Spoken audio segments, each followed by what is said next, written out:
Hi guys, welcome to Big Fit tube.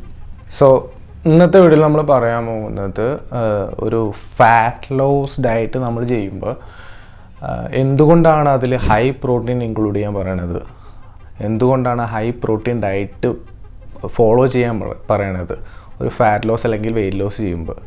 അതിൻ്റെ main ഇത് തന്നെ, കൂടുതൽ മസിൽ മാസ് പ്രിസർവ് ചെയ്തുകൊണ്ട് തന്നെ നമ്മുടെ ഫാറ്റ് ലൂസ് ചെയ്യുക അല്ലെങ്കിൽ നമ്മുടെ വെയിറ്റ് ലൂസ് ചെയ്യുക. ഒരുപാട് മസിൽ മാസ് നമ്മുടെ ലൂസ് ആവാതെ നമ്മുടെ ബോഡി വെയ്റ്റ് ലൂസ് ചെയ്യുക എന്നുള്ളതാണ് അതിൻ്റെ ഒരു കൺസെപ്റ്റ്. പക്ഷേ ഇതിൻ്റെ ഒരു സയൻറ്റിഫിക് റീസൺ എന്താണെന്ന് ആർക്കും അറിയില്ല. സോ ഞാനിന്നിവിടെ പറഞ്ഞുതരാൻ പോകുന്നത് ഇതിൻ്റെയൊക്കെ സയൻറ്റിഫിക് റീസണാണ്.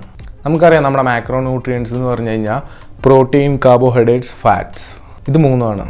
മെയിൻലി നമ്മൾ ഫുഡ് കൺസ്യൂം ചെയ്യുമ്പോൾ ഈ ഒരു 3 മാക്രോ ന്യൂട്രിയൻസും ബാലൻസ്ഡ് ആയിട്ട് വേണം ഡയറ്റിൽ ഉൾപ്പെടുത്താനായിട്ട്. സോ നമ്മുടെ ഫുഡ് ഡൈജസ്റ്റ് ചെയ്യുമ്പോൾ നമ്മുടെ ബോഡിയിൽ നടക്കുന്നത് തേർമിക് എഫക്റ്റ് ഓഫ് ഫുഡാണ്. അതിന് ചെറിയൊരു എളുപ്പ രീതിയിൽ പറഞ്ഞുതരാം.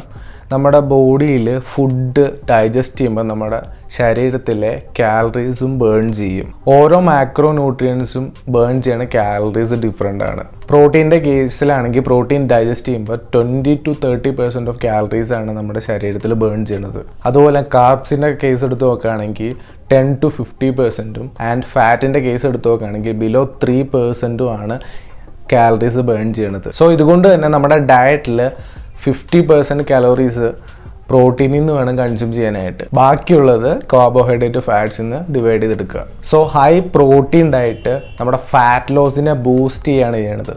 സോ നിങ്ങളൊരു ഫാറ്റ് ലോസ് അല്ലെങ്കിൽ വെയിറ്റ് ലോസ് നോക്കുന്ന ആളാണെങ്കിൽ നിങ്ങളുടെ ഡയറ്റിൽ പ്രോട്ടീൻ്റെ അളവ് കൂടുതലായിരിക്കണം. കൂടുതൽ പ്രോട്ടീൻ ഡയറ്റിൽ ഇൻക്ലൂഡ് ചെയ്യുകയാണെങ്കിൽ നമ്മുടെ മസിൽ മാസ് ഇൻക്രീസ് ചെയ്യണം, നമ്മുടെ സ്ട്രെങ്ത് ഇൻക്രീസ് ചെയ്യണം, കൂടുതലായിട്ട് പെട്ടെന്ന് മസിൽസ് റിക്കവർ ചെയ്യാനും ഇത് സഹായിക്കും. സോ ഒരു തവണയെങ്കിലും നിങ്ങൾ ഹൈ പ്രോട്ടീൻ ഡയറ്റ് ഒന്ന് കൺസ്യൂം ചെയ്ത് നോക്കൂ. എന്താണ് ചേഞ്ച്, എന്താണ് ഡിഫറൻസ് നിങ്ങളുടെ ബോഡിയിൽ സംഭവിക്കണമെന്ന് നിങ്ങൾക്ക് വ്യക്തമായിട്ട് അറിയാൻ പറ്റും. ഇതൊരു ചെറിയ വീഡിയോ ആയിരുന്നു.